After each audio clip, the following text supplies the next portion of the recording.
Yung naisip mo mag-rap kasi good mood ka. Pero hindi lang mo yung makasama.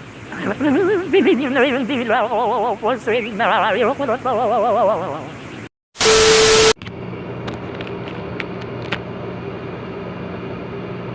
Hanggang sa naging binata na ako, teka muna mali, dalaga na pala to, dek. Kaya, utang na mo.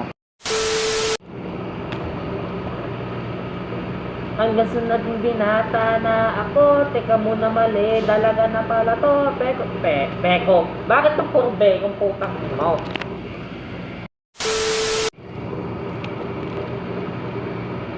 Hanggang sa naging binata na ako, teka muna mali, dalaga na pala to. Pero parang lahat ay nalilito pa rin. Ano bang mga problema nyo? Dahil ba ang mga kilos ko'y iba sa dapat makita ng inyong mata?